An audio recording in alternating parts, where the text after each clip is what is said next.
বিসমিল্লাহির রহমানির রহিম। আসসালামু আলাইকুম ভিউয়ার্স, আমার মা কিচেন অ্যান্ড ব্লগে আপনাদের সবাইকে স্বাগতম।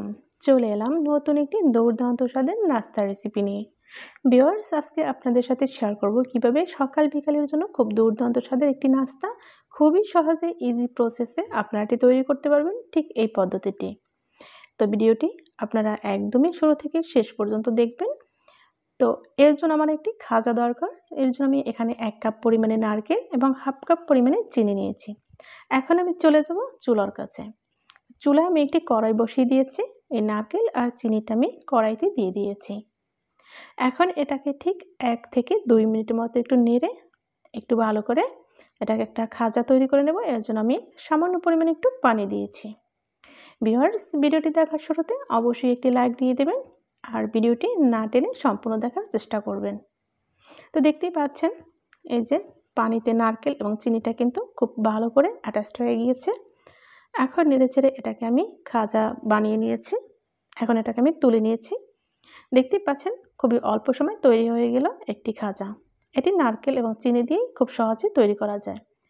তো এখন আমি একটি ডো তৈরি করে নেব। এর জন্য এখানে আমি দিয়ে দিচ্ছি 1 কাপ পরিমাণে ময়দা, দিয়ে দিচ্ছি হাফ চামচ পরিমাণে বেকিং পাউডার এবং স্বাদ মতো লবণ।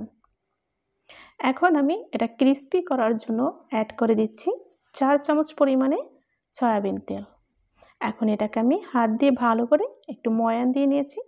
দেখতেই পাচ্ছেন যে এরকম একটা ঢেলার মতো যখন হবে তখন বুঝতে হবে আপনার ময়ান দেওয়াটা ঠিক আছে।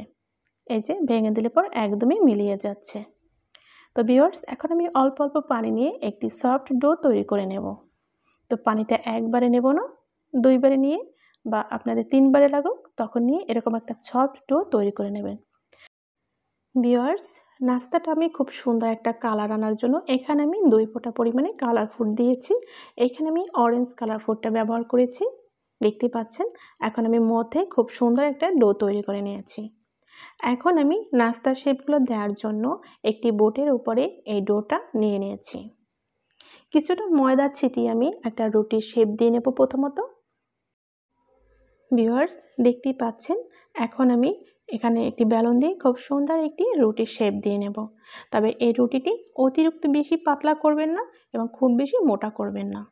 দেখতেই পাচ্ছেন রুটিটা কিন্তু আমি একদমই বেলে নিয়েছি পরিমাণ মতো।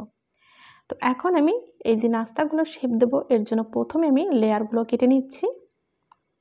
ভিউয়ার্স, সবগুলোই আমি একই মাপে কিন্তু কেটে নিয়েছি যাতে সব নাস্তাগুলো একই রকমের হয়। আর একই রকমের হলে দেখতেও যেমন সুন্দর লাগে তখন কিন্তু মনটা অনেক ভালো লাগে যে নাস্তাটা পরিপূর্ণভাবে তৈরি হয়েছে। এরকম আমি চৌকা শেপ দিয়ে নিচ্ছি। তো আপনারা দেখতেই পাচ্ছেন অসম অংশগুলো আমি সরিয়ে নিচ্ছি। দেখতে পাচ্ছেন এই লেয়ারগুলো এরকমই হবে, খুব বেশি পাতলাও না আবার খুব বেশি পুরো না। তো ভিউয়ার্স, এখন আমি এইগুলো থেকে একটি অংশ নিয়ে নিচ্ছি। আমি যে নারকেলের একটা কুড় তৈরি করেছিলাম যেটাকে আমি খাজা বলেছিলাম, ওটা থেকে এই যে হাফ চামচ পরিমাণে এই নাস্তাটা ভিতরে দিয়ে দিচ্ছি। দেখতেই পাচ্ছেন এখন এটা একটু চেপে চেপে আমি খুব সুন্দর করে সেট করে দিয়েছি। 2 কোণা আমি তুলে একভাবে মিশিয়ে দিয়েছি। এখন চেপে চেপে লাগিয়ে দিচ্ছি। এখন আমি একটি কাঁটা চামচের সাহায্যে যেমন একটি ডিজাইন তুলে নেব ঠিক সেরকম চেপে চেপে খুব ভালো করে লাগিয়ে দেব। ভিউয়ার্স, এই ডিজাইনটা দেখতেও যেমন সুন্দর হয় এবং কিন্তু সাইডটাও খুব সুন্দরভাবে কিন্তু লাগানো হয়ে যায়। দেখতেই পাচ্ছেন আমি কিন্তু খুব সুন্দর করে একটা ডিজাইন দিয়ে দিচ্ছি। এখন নাস্তাটাকে আমি তুলে হাতে নিয়েছি, আপনাদেরকে দেখিয়ে দিচ্ছি।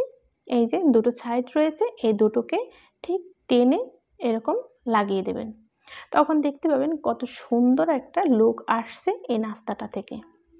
দেখতে কিন্তু অনেক সুন্দর লাগছে। তো চেপে চেপে মুখটা খুব সুন্দর করে লাগিয়ে দেবেন যাতে তেলে দেওয়ার পর না খুলে যায়।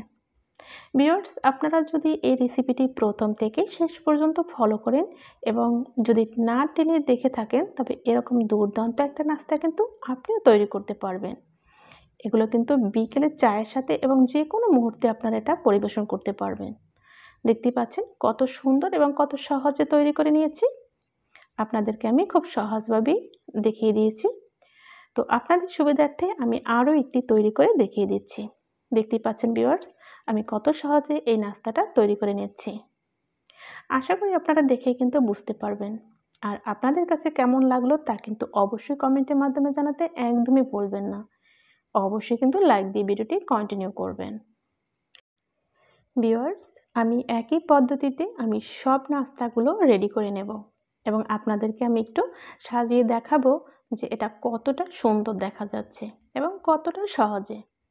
তো দেখতেই পাচ্ছেন যে কতটা সুন্দর দেখাচ্ছে নাস্তাগুলো। আমি যখন সবগুলো তৈরি করে একটু সাজিয়ে নিয়েছি আপনাদেরকে দেখানোর জন্য।